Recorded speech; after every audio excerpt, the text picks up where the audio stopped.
magaalada Ankara ee caasimadda dalka Turkiga waxaa lagu qabtay kulan ku saabsan isdhexgalka Soomaalida iyo Turkida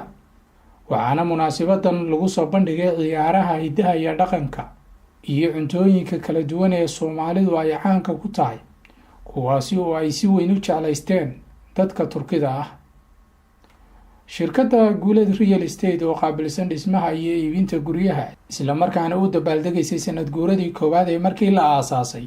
ayaa soo qaban qaabisay munaasabadda iyadoo dhowr jeer oo hore ay qabatay kulamo ku saabsan wacyigelinta iyo isdhexgalka Soomaalida iyo Turkida. munaasabadda waxaa ka soo qayb galay mas'uuliyiinta safaaradda Soomaaliya ee dalka Turkiga,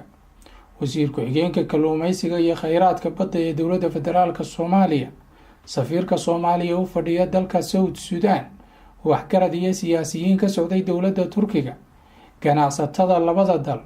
xildhibaano Soomaaliyeed oo ka tirsan golaha deegaanka ee dalalka Switzerland iyo Sweden, u qaybsamaha arrimaha ganacsiga ee safaaradda Soomaaliya ee Turkiga, ganacsato Soomaaliyeed oo ka yimid dalalka Faransiiska iyo Sweden, guddoonka ardayda Soomaaliyeed iyo qaybaha kala duwan ee bulshada. mas'uuliyiinta shirkadda Guuleed ayaa sheegay inay dadka Soomaaliyeed maal gashadeen dalka Turkiga oo ah saaxiib dhow oo garab qabtay xilligii adkaa. waxaa madasha lagu soo bandhigay mashaariicda kala duwan ee ay shirkaddu ka hirgelisay magaalada Ankara ee caasimadda dalka Turkiga. qunsulka safaaradda Soomaaliya ee Turkiga Saleebaan Kaarshe, gudoomiyaha rugta ganacsatada Soomaaliyeed ee Ankara Daahir Axmed Dhoore,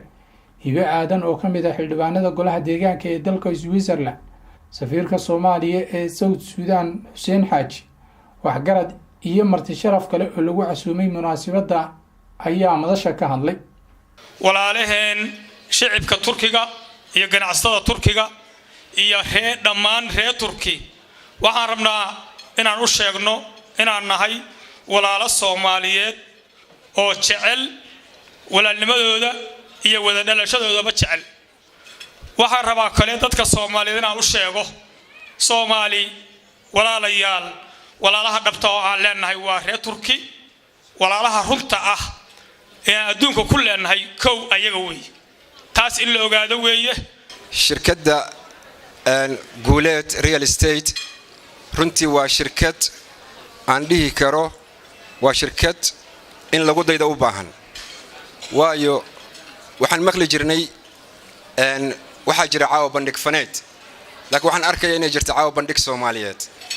inay quruxdii Soomaalida soo saareen soo hordhigeen ummadda Turkida ayna arkayso ummad Soomaaliyeed oo qurxan oo wax qabsanaysa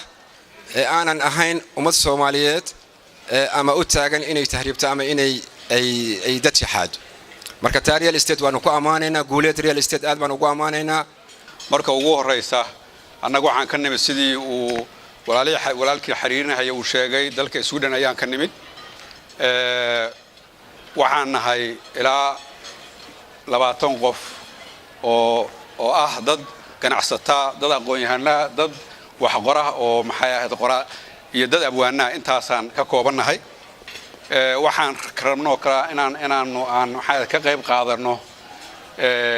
wixii wanaagsanaa ee quruxda badnaa oo markay Sweden noogu yimaadeen ayna tuseen oo ahaa waxa caawa halkaan ka muuqda oo ah jaaliyadda Soomaaliyeed iyo dalka Turkiga ama shacabka Turkiga isdhexgalka ay sameynayaan. waxaan oran karaa barnaamijkan waa barnaamij loogu talagalay inay dawladda samayso ayuu u egyahay, laakiin waxaan ka mahad celinayaa ayagoo ah ganacsatada Soomaaliyeed inay barnaamijkan noo abuureen. magacaygu waa Hibe Aadan, waxaan ku noolaa dalka Switzerland muddo 21 sano ah. maasha Allah aad iyo aad aan ugu faraxsanahay xafladan sharafta badan leh oo ay igu cazimeen iguna marti qaadeen Guuleed Real Estate. waxa kale oo aad ugu mahad celinayaa xafladan dhanka integrationka dadaalka ay muujiyeen shacabka Soomaaliyeed dhammaan oo ku nool Turkiga. dawladda Turkigana ay aad u soo dhaweysay gaar ahaan rag iyo haweenba, caruurta, iskuulada waxbarashadoodana kor loo qaaday. maasha Allah tabarakallah. waxaan uga rajeynayaa Guuleed Real Estate inay noqoto hormuudka ugu horeeyay oo mustaqbalka Soomaaliya. dhanka safaaradda haddii aysan safaarad jirin uma aysan fududaateen in Soomaaliya ay timaado wadan kale oo ay wax ka qabsato ama ay ka shaqeysato marka waxaan u mahad celinayaa sidoo kale safaaraddeena ka shaqeysa ama ka howlgasha dalka Turkiga dawladda Turkigana aad iyo aad ugu mahad celinayaa anigoo ku hadlay magaca Soomaaliyeed kana tirsan golaha baarlamaan oo Yurub ah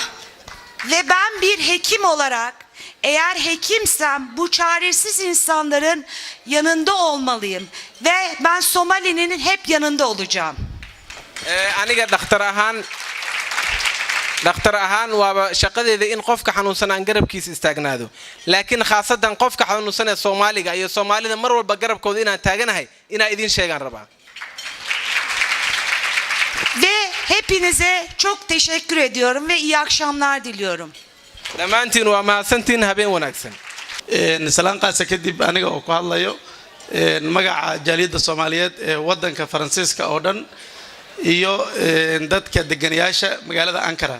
labada magac baan oo ku hadlayo ayaan idinku salaamay aadan ugu faraxsanahay sida runtii ah inaan muddo bil ka yar aan ka mid ahay dadka Turkiga degan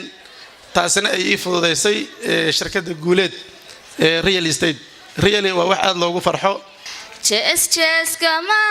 qane ben kula machele dono dunidana intaan joogo ruuxdani dartaa jeelan waxaan u hambalyeeynaa shirkadda Guuleed iyo waxay qabatay sanad guuradeedii waxaan rajaynayaa inay inta ka badan sii qabato kulligeen shirkadda Hormuud iyo Guuleed hawsha ay hayso waxay qayb ka tahay u mahad celinta wadanka Turkiga iyo waxay noo qabteen annagoo taa ka duuleena wasaaradda arrimaha dibadda waa ogtiin oo shirkii ugu horeeyay ee lagu qabtay Qaahira 2 bilood ka hor oo la rabay in lagu cambaareeyo wadanka Turkiga galidii uu galay waqooyiga Suuriya Soomaaliya kaliya ahayd cidii qalabka warbaahinta hortiis ka cadaysay inay Turkiga amaanu hayso inayna cambaareeynu hayn ugu horreyn waxaan rabaa inaan u hambaliyeeyo shirkadda Guuleed Real Estate shirkadda waxaan halkan ka qirayaa inay tahay shirkad lagu liibaanay dadka ku nool magaalada Ankara aad bay shirkadaas u mahadiyeen xaaladaha degdega ah oo dhan runtii waa shirkad ka qayb qaadata waxaan rabaa inaan dhiirigeliyo shaqadan meeshan ka socotay aadka u quruxda badan runtiina aan u soo qaadanayo tusaale yar dhalinyaradu waxa ay qaban karaan ama qofku markuu uu awoodiisa aaminsan yahay waxyaalaha uu soo bandhigi karo runtii real estate hal sano waxyaalaha ay ku qabatay dabcan waxay ku tusaysaa waxay yani ay tahay iyo dadka majaraha u haya yani sida ay u samaysan yihiin haddii aanan anaga meel kasta tagno dhalinyarada Soomaaliyeed iyo maxaan ku rahdaa awoodeena iyo xoogeena inaan kaashano waxaan iyo wax ka qurux badan baa inaan samaynin waxaan noqon doonaa maxaan ku rahdaa dad maxaan ku rahdaa masaxada ku fashilmay run ahaantii farxad bay aniga ii tahay waa markii saddexaad ama markii afraad aan ka qayb galo xafladda sidoo kale u sameynayso waxaynu ku jirnaa runtii xafladan hadda aynu ugu dabaaldegayaan walaaleen shirkadda Guuleed Real Estate run ahaantii waa shirkad ka soo dhex baxday dadka Soomaalida ee ganacsatada run ahaantii muujisayna wax qabad iyo dadaal run ahaantii anigu wada shaqay dhow baan la leenahay ka safaaradahan hadda nahay wada shaqay dhow baan la leenahay marka farxaan maxamed Doorre iyo teamkiisaba waxaan leeyahay hawl fiican baa qabateen thank you hambaliyo ayaan leenahay waqti badan oo runtii lagu hadla ma jiraan oo hadii uu ahaan la programka sida lagu sheegay isdhexgalka bulshada iyo hambaliyada isdhexgalka bulshada waqti buu baahan yahay lagu hadlo oo runtii inagu hadayna ka Soomaaliya wadanka wuu soo guuray waa degnay dad ku dhow 60,000 oo qof ayaa degan waxyaabo badan baa jira waxyaabo badan bay soo sheegayeen laakiin hadda ka gaari mayno maadaama waqtigii uu hadda uu dhamaaday waxaan leeyahay shirkaddan ku soo koobay hambaliyaan leeyahay hambaliyo dhamaanteen waxaanu hambalyeynaa shirkadda wax qabadkeeda ay muujisay waxaanu rajaynaynaa in shirkad badan noocaas oo kala oo inay inoo soo baxaan oo sidaas oo kale iyaguna ay noqdaan kuwo maxaan ku radaa ay sheegeen ka qayb qaata dhismaha iyo isdhexgalka bulshada waayo shirkaddan sida ay u kobocday waxay muujinaysaa inay qaan gaadhay